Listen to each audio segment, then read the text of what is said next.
கமல் கண் விழித்து பார்த்தான்.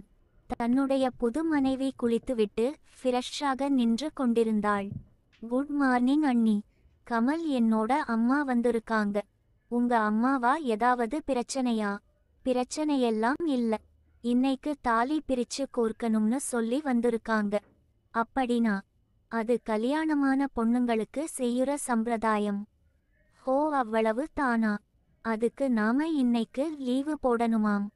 உங்களுக்கு தானே ஃபங்க்ஷன், நான் எதுக்கு? மரமண்ட, இந்த தாலி கட்டுனவன் நீதானே, நீ இருக்காம வேற யாரு இருப்பா? சிரித்து கொண்டே சொன்னாள். ஹோ, you mean I am your புருஷன்? லூசு, சீக்கிரம் போய் குளிச்சுட்டு வா. உங்க அம்மா கிட்ட சொல்லவா? உங்க பொண்ணு மரியாதை இல்லாம திட்டுறாங்கன்னு சொல்லு. எனக்கென்ன பயமா? என் புருஷனை நான் எப்படி வேணாலும் திட்டுவேன்னு சொல்லுவேன். இந்திராவின் சிரித்த முகத்தை பார்த்து ரசித்த கமல் அவள் இடுப்பில் நறுக்கென்று கிள்ளிவிட்டு பாத்ரூமுக்குள் ஓடினான். ஆவ் என்று துள்ளி குதித்தாள் இந்திரா. அவன் பாத்ரூமுக்குள் ஓடியதும் இடுப்பை தேய்த்தபடி சிரித்தாள். கமல் குளித்துவிட்டு ரெடியாகி வெளியே வந்தான். அங்கே புதுப்புடவையில் இந்திரா அமர்ந்திருந்தாள். அக்கம் பக்கம் யாருக்கும் அழைப்பு விடுக்காமல் இவர்கள் குடும்பத்தினர் மட்டுமே இருந்தனர். வாங்க மாப்ள, உட்காருங்க என்றாள் இந்திராவின் தாய். இந்திரா லேசான வெட்க புன்னகையுடன் கமலை பார்த்தாள். இந்திராவிற்கு சடங்கு நல்லபடியாக நடந்து முடிந்தது. எல்லோரும் உட்கார்ந்து பேசிக் கொண்டிருக்க இந்திரா சமையல் வேலையை கவனித்து கொண்டிருந்தாள். சம்மந்தி ஒரு வழியா என் பொண்ணுக்கு தாலி பிரிச்சு கோர்க்குற வேலையை முடிச்சாச்சு. இதே மாதிரி என் பொண்ணுக்கு சீக்கிரமாவே வளகாப்பு நடத்தணும்னு ஆசையா இருக்கு. என்ன சம்மந்தி, அதுக்குள்ள என்ன அவசரம்? நாம இன்னும் இந்த கல்யாணத்தை உரிய பண்ணவே இல்ல. திடீர்னு வளகாப்புன்னு சொல்லி கூட்டா என்ன நினைப்பாங்க என்றாள் கமல். அம்மா, சம்மந்தியம்மா, தாலி எப்போ வேணாலும் கட்டிக்கலாம். ஆனா புத்திர பாக்கியம் எல்லா வயசுலையும் கிடைக்கும்னு சொல்ல முடியுமா? இந்த காலத்துல குழந்தை இல்லாம எத்தனை பேரு ஹாஸ்பிட்டலுக்கு அலையுறாங்கன்னு நானும் பார்த்துக்கிட்டு தான் இருக்கேன்.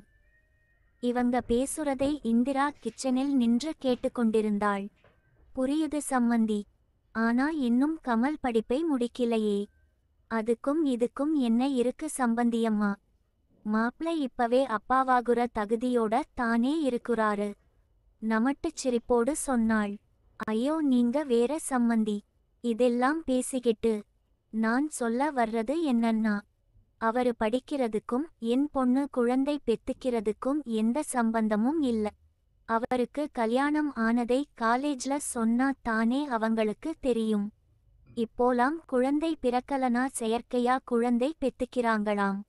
அந்த மாதிரி நிலைமை நம்ம குடும்பத்துக்கு வரணுமா? காலாகாலத்துல பெத்துக்கிட்டா ஏன் பிரச்சனை வருது?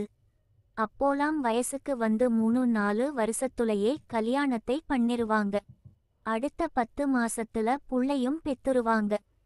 இந்த காலத்துல 30 வயசு ஆகியும் நிறைய பொண்ணுங்க கல்யாணமே பண்ணாம இருக்குதுங்க. சரி சம்மந்தி, என்ன பண்ணணும் சொல்லுங்க.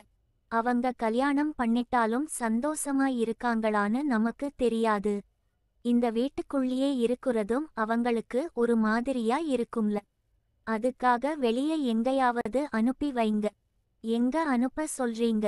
அதான் கல்யாணமான ஜோடிங்க வெளியூர் போவாங்களே, அது மாதிரி ஊட்டி கொடைக்கானல்னு அனுப்பி வைங்க. அவங்க தனியா இருந்தாதானே நெருக்கம் வரும். அது தானே உங்க ஆசை, பண்ணிரலாம். இதெல்லாம் கேட்டுக்கொண்டிருந்த இந்திராவுக்கு தன் அம்மா மீது கோபமாக வந்தது. அன்று மாலை இந்திராவின் அம்மா கிளம்பிவிட்டாள். பின்பு இந்திராவிடம் அவள் அத்தை நடந்த விஷயத்தை சொல்ல, எல்லாத்தையும் கேட்டேன் அத்தே. என் அம்மாவுக்கு மண்டைல ஒண்ணுமே இல்ல. சும்மா எதையாவது பேசிக்கிட்டு இருக்கும். அவங்க சொன்னதை செய்யலனா எங்கள தப்பா நினைப்பாங்கம்மா. அவங்க உன்னப்பத்தி அதிகமா யோசிக்கிறாங்க. முதல் கல்யாணம் சரியா நடக்காம போனது தான் அவங்கள எல்லா விஷயத்துலையும் அவசர அவசரமா செய்யணும்னு யோசிக்க வைக்கிது. அதுக்காக நாங்க போகணும்னு சொல்றீங்களா அத்தே? ஆமா இந்திரா, ஒரு 3 நாள் போயிட்டு வாங்க. அப்போ தான் அவங்க மனசு அமைதியா இருக்கும். சரி அத்தே, இந்த விஷயத்தை நீயே அவன்கிட்ட சொல்லிருமா? தலையாட்டிவிட்டு சென்றாள். இரவு படுக்கப் போகும் முன்பு அம்மாவும் அத்தையும் சொன்ன விஷயத்தை கமலிடம் சொன்னாள். உங்களுக்கு ஓகேனா நாம வெளியூர் போலாம் அண்ணி. வேற வழியில்ல கமல். ஊருக்கு போயிட்டு வரலாம். அண்ணி இந்த புது புடவைல நீங்க ரொம்ப அழகா இருக்கீங்க.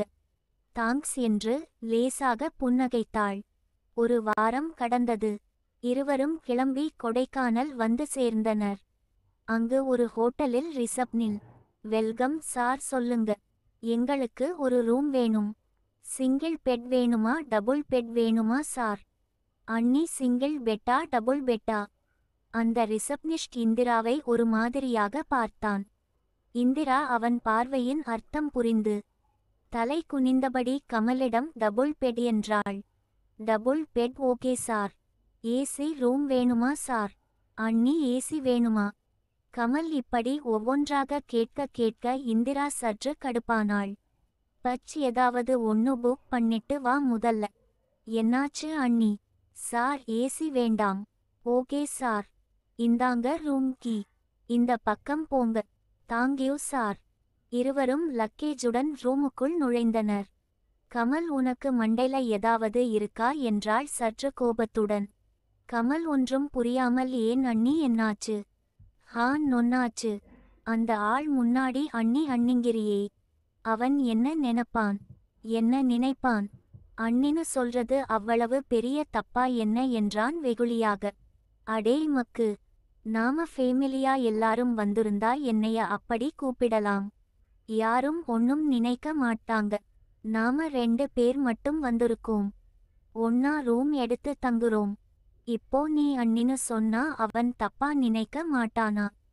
ஏன் அண்ணியும் கொழுந்தனும் ஒன்னா தங்கமாட்டாங்களா? ஒன்னா ட்ரிப் வந்தோம்னு சொல்லலாம். இல்ல ஜாப் இன்டர்வியூக்கு வந்தோம், ஃபங்க்ஷனுக்கு வந்தோம்னு சொல்லலாம். நீ அண்ணின்னு சொன்னதுமே அந்த ஆளு பார்த்த பார்வையே வேற மாதிரி இருந்துச்சு. இந்திரான்னு கூப்பிட வேண்டிய தானே. எரும மூஞ்சிய பாரு. இந்த காலத்துல ஒரு பொண்ணும் பையனும் ஹோட்டல்ல ரூம் போட்டாலே தப்பாதான் நினைப்பாங்க. இதுல அண்ணின்னு சொன்னா இன்னும் கேவலமா நினைப்பாங்க. அந்த ஆளு என்னைய பத்தி என்ன நினைச்சிருப்பான்? கொழுந்தன் கூட தனியா வந்து ரூம் போடுறா பாரு. கேவலமான பொண்ணுன்னு நினைக்க மாட்டானா என்றாள். ஏண்டி இப்படி கத்துற? வேணும்னா நான் திரும்ப போய் அவன் கிட்ட சொல்லிட்டு வரேன். நீ என் அண்ணி இல்ல என் பொண்டாட்டின்னு. கமல் டீ போட்டு பேசியதும் இவ்வளவு நேரம் கத்தியவள் அமைதியானாள். இனிமேல் யாருகிட்டையும் ஒன்னும் சொல்ல தேவையில்ல.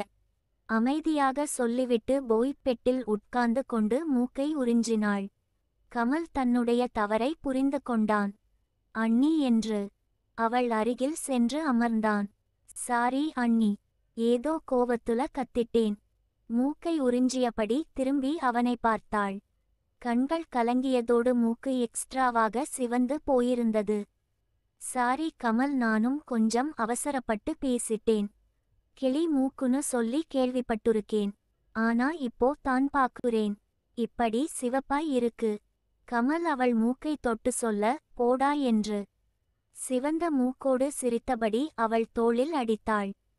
உங்களுக்கு இந்த ஹோட்டல் கம்படபுளா இல்லைனா வேற ஹோட்டல் போலாமா அண்ணி? இல்ல அதெல்லாம் வேணாம். அப்புறம் அண்ணியை தள்ளிவிட்டு வந்துட்டேன்னு நினைக்க மாட்டானா? நினைச்சா நினைக்கட்டும். நீ அண்ணியை தானே தள்ளிட்டு வந்திருக்க. இருவரும் சொல்லி சிரித்தனர்.